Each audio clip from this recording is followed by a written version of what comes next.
were once a student yourself, I was really interested to know if you had, a 5-year plan, or what your plan was when you were 21, when you were a graduate student. So I just met with a Lean In Circle. These 8 amazing women that are here. Where are you guys? Stand up. And I'm sure I'll get to talk more about some of the things I learned from them. It was pretty awesome. But they asked me that question. I think they looked really relieved when I said no. I didn't know. I really didn't know. Now, if I had tried to plan my career out when I got out of college, there was no internet. Certainly no Facebook. So I really think trying to plan too far out can hurt us. I think everyone needs, and I write this in the book, a long-run dream and then a short-term plan. I say 18 months because like a year seems too short and 2 years seems too long, but anything like that is fine. But really, what are you learning? What are you contributing? How much impact are you having in a short period of time? And then you move on to the next one. Moving on from that, do you have an 18-month plan now? I do. I have an 18-month plan. We're here at Facebook. I love my job, and I love this company, and I love what we do in the world. And I want to continue to grow our users and grow our usage and make the world a little smaller. And I love what's happening with Lean In. I don't work on it full-time, but I have a small team that does. Andrea is here with me today from the Lean In team. And I chair the board, and we are helping connect women to their ambitions, to limitless ambition all over the world, and particularly helping to start circles. So I met, as I said, with this great Lean In Circle, small groups. They can be men, they can be women that agree to come together once a month or so to support each other in any ambition they have. We were hoping there would be 1,000 in a year. There are over 16,000 all over the world. This week, I have met with them here and in London and Paris. Now, everywhere I go, I get to meet with them. And since that circle started, 5 out of the 8 of them have changed jobs, and 4 out of the 8 of them have gotten raises. That's great.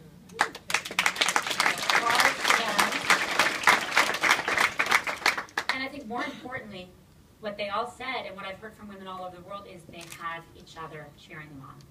They have each other in a complete cone of confidentiality and trust to talk about when things are hard, when people say things they shouldn't say, or when they're not sure how to handle a situation. And one of them talked about, as she was changing jobs, how supported she felt by that group and how explicit that support was. And so, again, I think this is the generation that changes it, and they change it by believing in themselves and by working to support each other. This is something that's interesting because there was some criticism of your book saying it's not about putting the onus on... What criticism? No one saw any criticism, right? Oh, okay. Putting the onus on the woman herself or the man himself to make the changes instead of, say, the corporations to do that.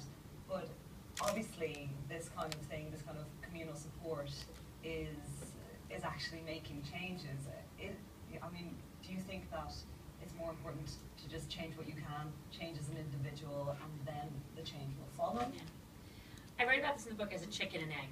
We need public policy reform and institutional reform, and reform in ways not all of us can control, and we need individual action, and it's a false trade-off. We need both. What I found for myself is that I wanted to tell women and men what I wish someone had told me, the things you can do.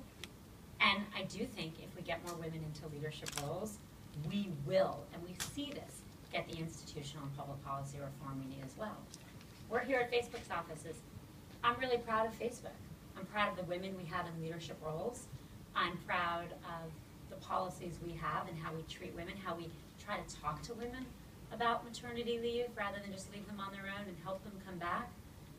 We also have a long way to go too, because our industry doesn't have enough women going into it. 20% of the computer science degrees roughly across Europe are going to women, 13% in the United States. So we're working on it and we have a lot to do, but I'm doing that from a position of strength because I'm one of the people making decisions for the company.